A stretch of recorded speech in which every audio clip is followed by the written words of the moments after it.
Welcome to 137pm's live from the bar cart. Brian Mazza, welcome to the 137pm live from the bar cart podcast.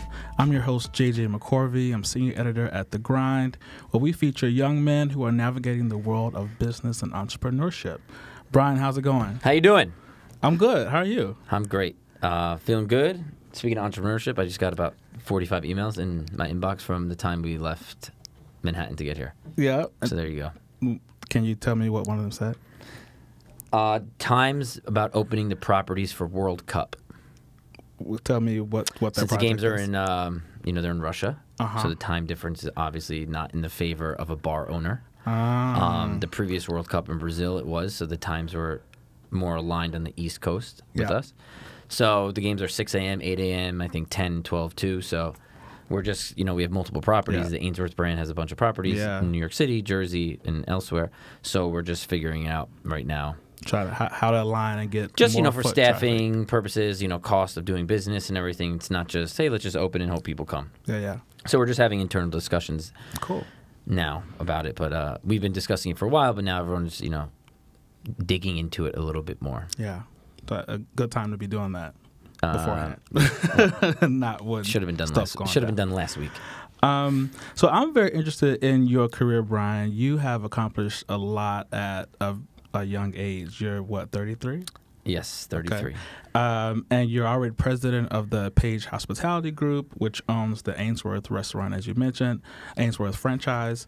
Well, you started as an athlete, though, right? Yes. You playing soccer at the University of Rhode Island. You got a scholarship. Mm-hmm. So tell me how you went from being an athlete to an entrepreneur. How did that evolution come about? Well, I feel like they're very similar in that sense, because...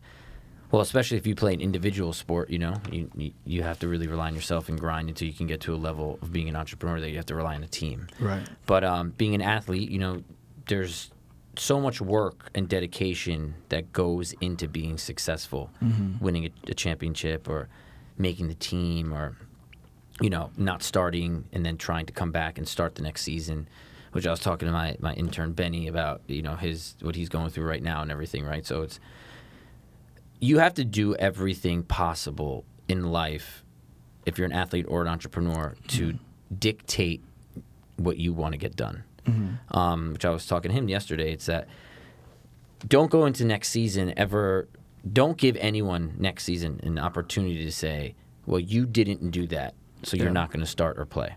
You must never allow anyone to ever have an excuse for you in that sense. So as an athlete, my club soccer team won a national championship at U16 level, and then probably everyone in my club went to go play Division I soccer to get a scholarship. So everyone was really, really good. I wasn't always the best player in that team, which is good, I think, in that sense, because it made me continue to work harder and harder. But being an athlete at a level where you're winning and you can take it to the next level of maybe going pro, there's a certain level of sacrifice, dedication, commitment, and really looking in the mirror at certain times where you have to dig deep when you don't want to. Yeah. And I think that is a direct correlation of being an entrepreneur. Yeah. I think everyone says they're an entrepreneur now, and unfortunately that's not always the case, right? Yeah. But there's opportunity more than ever in this world, in this time, for people to be entrepreneurs. Oh, for sure. When we created the Ainsworth brand, we had no clue really what it was going to take off and be. And now, our next property is opening in Nashville next month, and we're about to have 8 Ainsworths. So wow, it's really crazy.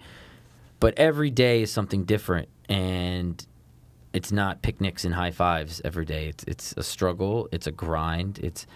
You want to throw your phone against the wall sometimes. You want to quit sometimes. You want to, but again, if you want to be a successful athlete, there's certain things you have to be able to do every single day in order to continue that. Yeah. So I think I use those traits that I developed over the, 30 years of growing up and playing and losing and winning and not wanting to go to practice and then going to practice or not wanting to do something and having to do it. It's a direct correlation to business. And how did it come to be that you decided that your future was in entrepreneurship and the hospitality industry and not sports? Well, to be honest, I made a stupid, immature, bonehead decision my senior year in college and quit my soccer team. because I didn't get along with my coach. And there was opportunities maybe to go professional there. And, 2 years ago, I got asked to try out for the Red Bulls. Wow. At 30 years old. So I had the ability. I didn't have the mindset. Yeah. And, I always talk about this. Like, I don't live with regrets, but I live within that regret. That day I made that really dumb decision, listen, I have a great career now, and I'm really thankful for it, and I don't take it for granted, and I work at it every day. But would it be really cool to play professional soccer? I'm sure it would have been really cool to do that too. So, I mean, and who knows what life would look like if you. I think everything happens for a reason, for right? Sure. So, but yeah, I made a really bonehead decision then, which derailed me from doing that, and I was kind of getting burnt out from it. Mm-hmm. But now that I look back, I probably should have bucked up a little bit and really handled it like a mature adult. But I didn't. Well, sometimes, we're just not ready for certain opportunities. And then timing is everything, right? Timing is definitely on when we're ready, right?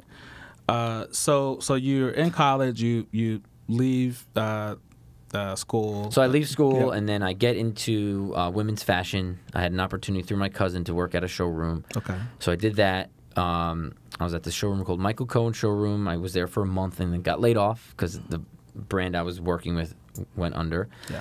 And then I didn't really know what I wanted to do, but I wanted to move into New York City. So one of the guys who's my best friend now, who I played with, a bit older than me, had an apartment. And he was he actually broke up with his girlfriend, and he was like, hey, do you want to move into the city? And I had like $400 to my name at the time. So I was like, you know what? Whatever. Let's just do it. I'll figure it out. So we got a rent-controlled apartment on 89th between 2nd and 3rd, a nice railroad apartment, two-bedroom apartment. I think my bedroom, I paid like $500 a month for it. Wow. And then going to the University of Rhode Island, I had the luxury of, playing sports and, being in that group of athletes. And I went to school with a couple of my best friends from home, and they were in sororities or fraternities, so I rolled with them. So I had that network as well. And then going to the University of Rhode Island, you have a lot of kids that are from the tri-state area. So you have kids that live in Long Island, live in Connecticut, Jersey, New York. So when we would come back for summers, I would guest bartend at different bars in New York City. Yeah. And I would bring 200-300 people at a time. So coming back after I graduated, I said, I'm going to continue to doing that now, just to, make some money. So I did that, and then throughout that process, my sister at the time was a really prominent hair colorist in New York City at Warren Trachomey, and her client was Rachel Yucatel. Wow. At the time. So Rachel was like, hey, I'm working at this nightclub in the Hamptons called Dune. I need a young, hungry kid who wants to be my assistant. Ding, ding, ding. So my sister signed me up. She's like, listen, I signed you up for this club in the Hamptons. You have to drive out there Memorial Day weekend. You're going to meet this girl, Rachel. This guy, Matt, who my partner is now, Matt Schindel, owns this club. You need to meet them and go do your thing. I know you can crush it. So I went out there. I walk into this Hamptons house. Rachel, beautiful girl, comes down in a bikini. She's like, hi, I'm Rachel. And I'm like, oh, what is going on? She's like, listen, there's no room in the house, so you have to stay in my room. And I think at that time she was dating Derek Jeter. Wow. Or hanging out with Derek Jeter. So are you about to tell me that you took Derek Jeter's girl? No, not at all. Right. So I was so nervous that I remember sleeping in the room in like sweatpants, a sweatshirt, and a hat because I didn't want to have anybody think anything other than I was here to work. So I go there, meet her. She was awesome. We got along great. I was her assistant to the point of picking up her dog's shit on the ground when they would walk, getting her laundry, getting coffee.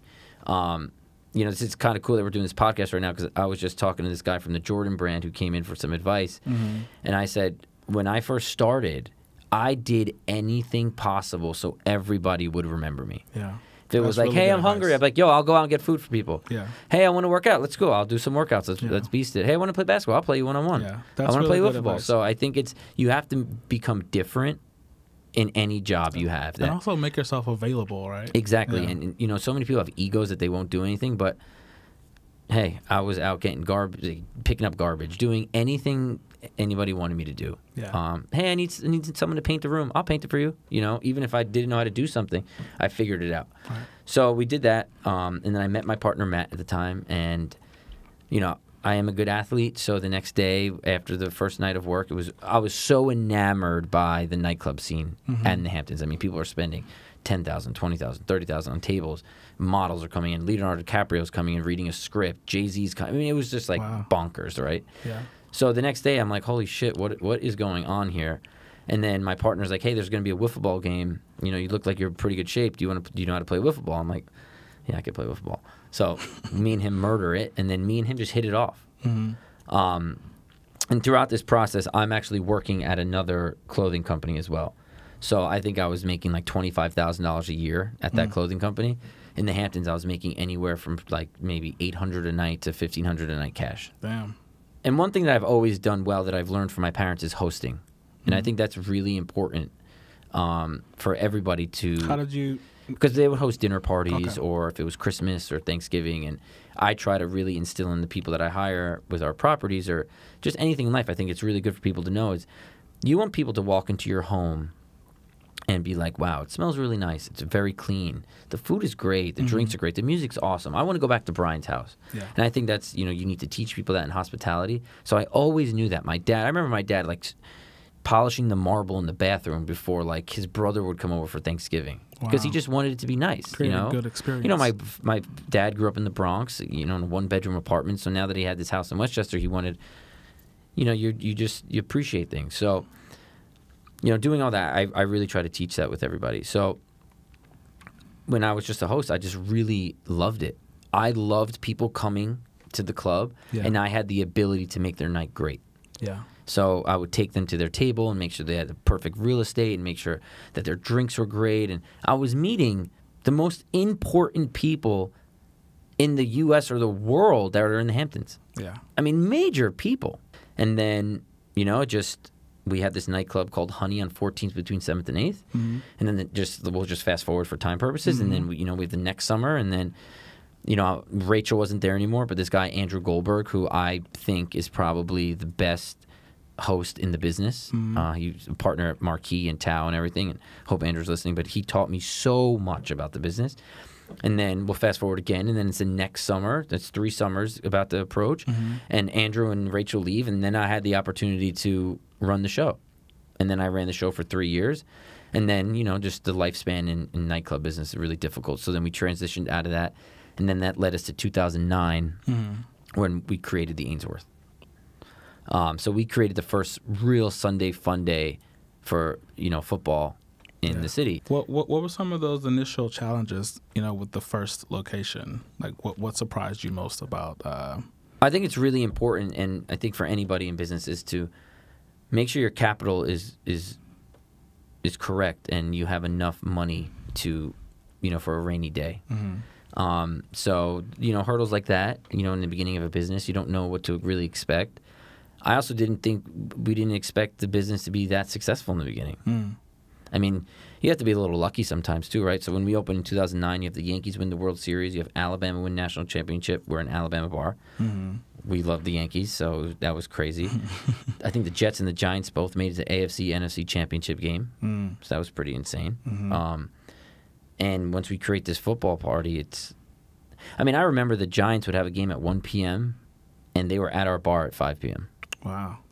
That's how it was. Because no one in New York City ever saw a sophisticated sports bar like that. A destination for this event. We created an experience for people. Yeah. They never saw TVs that are 25 feet up. They never saw a big space like that. They never saw girls like that at bars watching games, getting into it. They didn't have food, an elevated experience. So I just think, the challenges in any business or anything you do, you never know what's next. Yeah. And you might have this one vision, but that might change a little bit, right? Right. So. Cool. You have this kind of rigorous diet and exercise regimen, but you also came up with the mac and cheese burger. I did create Ainsworth became famous for. Yes. So how did you come up with that? Everybody who knows me knows I can eat. So I can really dig in if I need to get after it. Okay. So when we created this mac and cheese burger, we wanted to, take our food and culinary game to another level. So we said, let's create a gourmet burger program. And I wanted to hit all different types of burgers. So when I first created the mac and cheese burger, I'm thinking, what does everybody really love? Everyone loves mac and cheese. Even like me, I love mac and cheese. If you don't love mac and cheese, something's wrong with you. I love a great cheeseburger, right? Mm-hmm. How can we figure this out and make this concoction one? So I spoke to our culinary team, and we had so many different meetings and different options how we could do this. But I said, we just can't get a burger and just put mac and cheese on it. That's just boring. So we figured that we could do a mac and cheese panko patty. Mm-hmm. So you got the bun, then you got the patty, then you got the meat, then you got the cheese, and then the mac and cheese goes on top. Oh, I haven't had lunch yet, so like you never had it. Have you had this burger yet? I haven't, but I'm saying like I'm starving right now, just like hearing you like describe it to me. And then we just did the 24-karat gold wings. Oh, that was Ainsworth. That's Ainsworth. Wow. I did that with Jonathan Chevin, Food God. Yeah. So it seems like you created a lot of food to be purposely memeable. Yeah.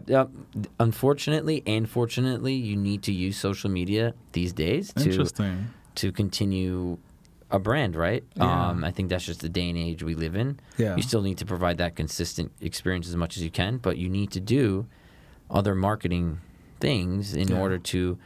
I mean, I don't. If you Google the gold wings, I mean, I think we've been covered by every outlet. Yeah, yeah. I mean, World Star, Complex, Hype Beast. When I went on Hype Beast, it was crazy. Is it like? Are they like dipped in real gold? It's edible gold. Yeah, it's edible gold sprinkled on it.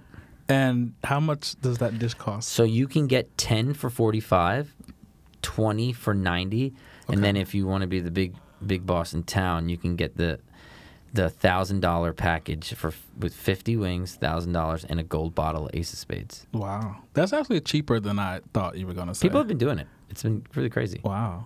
So tell me about that process. How do you, when you think, okay, I need like a hit that's gonna go viral and people are actually gonna come try? Well, I did the mac and cheese burger 3.5 years ago. Yeah.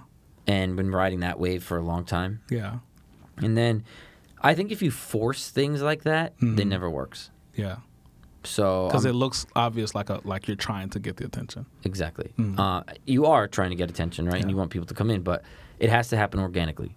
So it happened. I know Jonathan forever. I ran into him in the East Village in January when I was with Leo and my wife, and he wanted to see Leo, so we all were hanging out. And then I just figured, hey, how could we do something together since you're Food God? And then we just shot the shit about it, and then we came up with the gold wings together, and then I executed it for him, and it's probably been his best thing on his Instagram page since he started.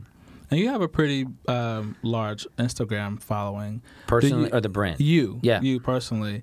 Do you have a preference for which platform you use to kind of grow your own personal brand? Because I don't know how active you are like on other platforms like Twitter. Well, it's really interesting because when I sat with Gary Vee, he gave me some really good advice on using LinkedIn to reach the professionals in that sense a little bit more. So I've been digging in on that and then using that platform, but Instagram is my main way to spread the love. Yeah. And why that one first, do you think? Why has that come more natural to you? I don't know. I mean, I've been on Facebook forever, and Twitter I just use usually just for my news sources and everything. But Instagram, it's just more fun, I guess, to create the content, throw a filter on, change this, change that, tag this person, collab with that person. Yeah. I know that you are expanding the Ainsworth to some different cities this year. Yeah, we have 4 Ainsworth in New York City. We have 2 in New Jersey, 1 in Hoboken, 1 in Newark. We just opened up in Leawood, Kansas, and next month we'll be in Nashville. Nice. I love Nashville. It's one of my favorite cities. Awesome city. Yeah. Everyone is so cool there. Everyone's so sweet. And the F&B scene is just booming. Yeah. So what factors do you decide, or what factors play into your decision for where you want to open a new restaurant? What are you looking at? So since we are a premier sports brand, we need to go to markets that have just really strong followings for teams. Not necessarily teams that are great. Yeah. Just teams that have diehard fans and teams that really love F&B. Yeah. And I think our brand is so scalable and translates so well to so many different people that you also don't have to love sports to come to our brand because our food is great. Yeah. Football is only 17 days out of the year. Right. So we have to be able to give a product that people can like 365 days of the year. Right. So I think we do that well, and we complement our brand really well with the way we design it, the way our menu's laid out. You can, sometimes we don't have game sound on for games unless it's a popular game or a big time game. So we make it really inviting for everybody. You could do your birthday party, you could do an event. So when you go into these cities like Nashville, awesome hockey, really strong football. We're right across the street from Vanderbilt, great college. Yep. You know, we're in Kansas. You know, you got the Chiefs, you got the Sockers over there, you got the Royals. So we really want to go into markets where we can be, you know, a home for people to watch games. Right. That's great. Well, Brian, thanks so much for making time for us at 1:37 p.m. live from the Bar Karat. Where can our listeners follow you on social? So you can catch me at Brian Mazza on Instagram, and that's probably the most consistent and best way, and LinkedIn as well. Awesome. That's all for me. And remember, if you want to own your future, start this minute. It's 1:37 p.m. live from the Bar Karat. This is 1:37 p.m. If you want to own the future, start this minute. Live from the Bar Cart is a Gallery Media production.